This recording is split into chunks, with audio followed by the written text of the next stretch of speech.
Eddie Conway, host of Rattling the Bars.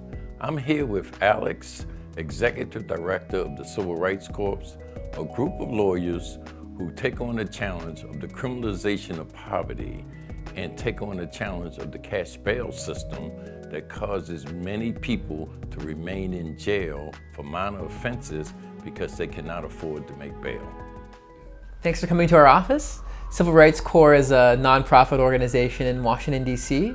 We have about 22 people. We work on criminal legal system reform around the country.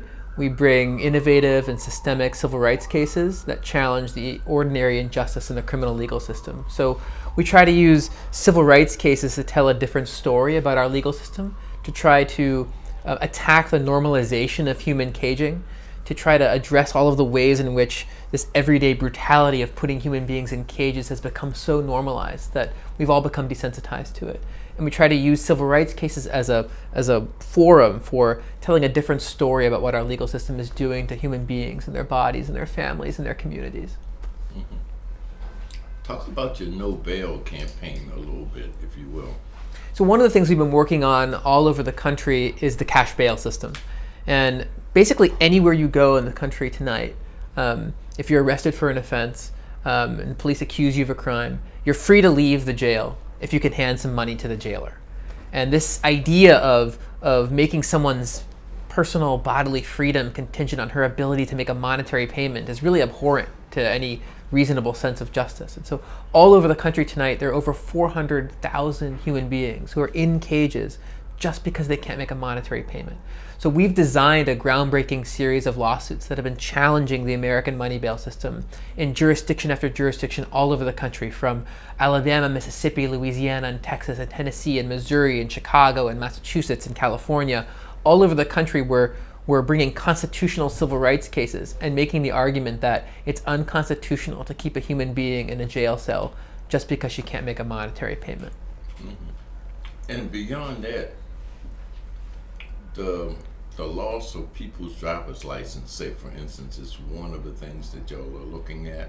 Can you tell me a little bit about that, what that means? So another area that we've been working on are the fines and fees that have come to dominate the criminal legal system in this country. So all over the country, jurisdictions are making money off of processing people through the system. So we have about 12 million arrests every year. That means 12 million times every year, police are putting metal chains on someone, taking them away from their family, their job, their community, their shelter, their medical care, and putting them into a cage. And that process eventually results in the person, more often than not, if they proceed through the process and get convicted, of being fined. And every step in the way getting fees, and a lot of these fees are going to private companies. And when you get done with your case, whether it's a traffic ticket or a trespassing or a murder, you have fines and fees that you owe. And one thing that's been really troubling all over the country are the ways in which governments and private companies have gone after collecting those fees. So one thing that they've been doing, and you can see that in our cases in Ferguson and in New Orleans, is they've been jailing people when they can't pay. So when we sued the city of Ferguson, they were averaging over 3.5 arrest warrants per household, most of which for unpaid debt. And then a big issue that you just mentioned is a lot of states and cities and police departments are working to suspend people's ability to drive, to take away their driver's license when they can't afford to pay these fees. So if you get a ticket, let's say, and you're rich, you just pay the ticket, you go on with your life. But if you're poor and you can't afford to pay the ticket, or you get arrested for trespassing or something like that, or possession of marijuana, and you can't afford to pay all the fees that are associated with it, they take away your driver's license. And what's so counterproductive about that is in many areas of the country that don't have access to public transportation, taking away your ability to drive means not being able to have a job, not being able to see your daughter, not being able to see your mother, not being able to go to church, not being able to go to the grocery store, and in fact, tremendous isolation. All of the things that we take for granted, like the ability to move around in the world, are taken away from you just because you're poor. And so we just won a case in Tennessee last week that the federal judge said it was unconstitutional to suspend people's driver's licenses just because they're poor, and ordered the state of Tennessee to give back 291,000 driver's licenses that it had suspended because people were too poor to pay traffic tickets. Does this, in your work, have you found that this disproportionately impacts any particular community or any particular ethnic group? All over the country, all of the policies that we think of in the criminal legal system, from the way neighborhoods are policed, to how crimes are charged, to what crimes we even look for, to what conduct we consider criminal, all of it disproportionately affects people of color and impoverished people.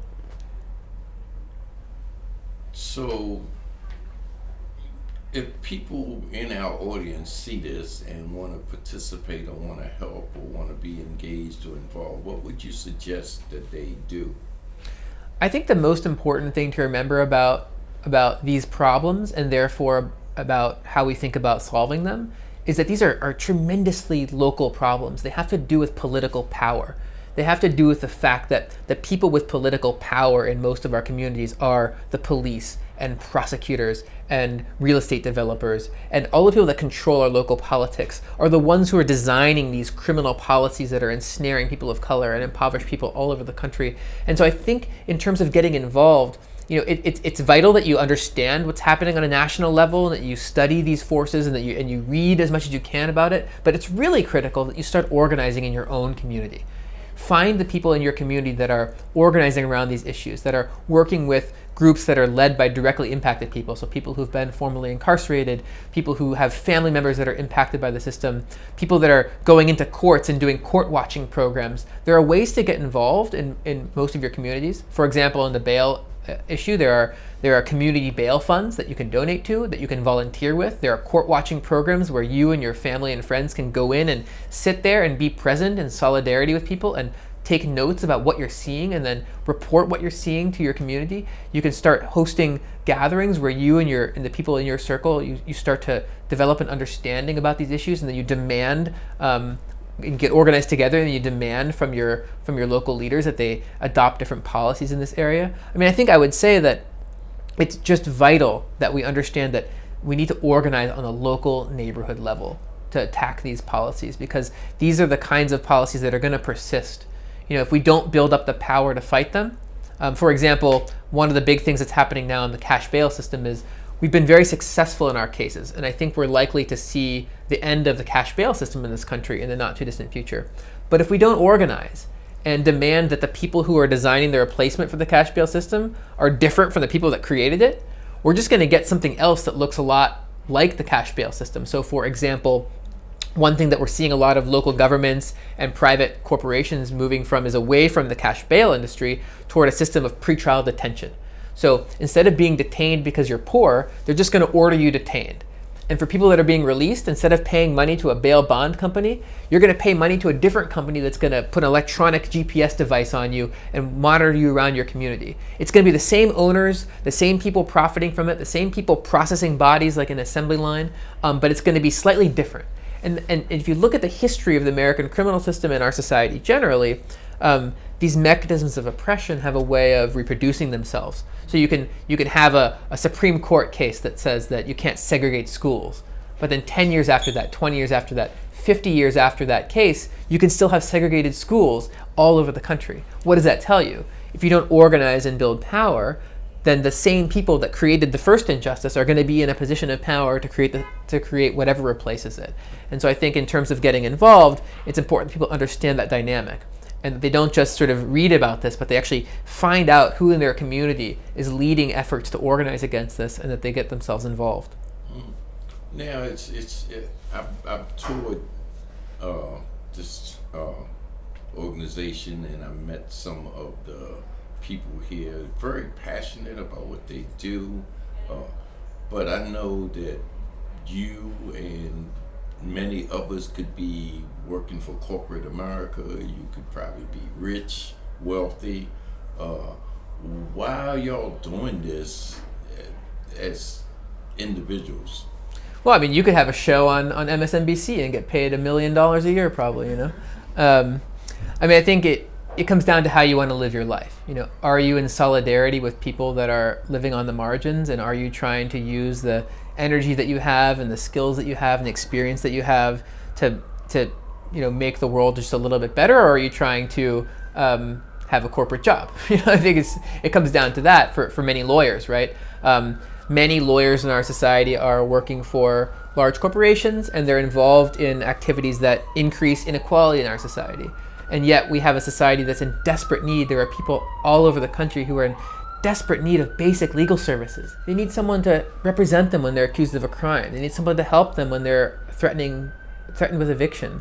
They need someone to help them if their family is threatened with deportation, right? There's an endless need for lawyers to do this kind of work in solidarity with people who are impoverished and people who are otherwise marginalized. And so all of the people that work at this organization have made a real decision that with their careers and with all of the privileges that they've been given, they're going to work urgently on behalf of people who desperately need their help. And unfortunately, we have an economy and a politics in this country that creates an endless need for that kind of help, because there's a lot of people suffering.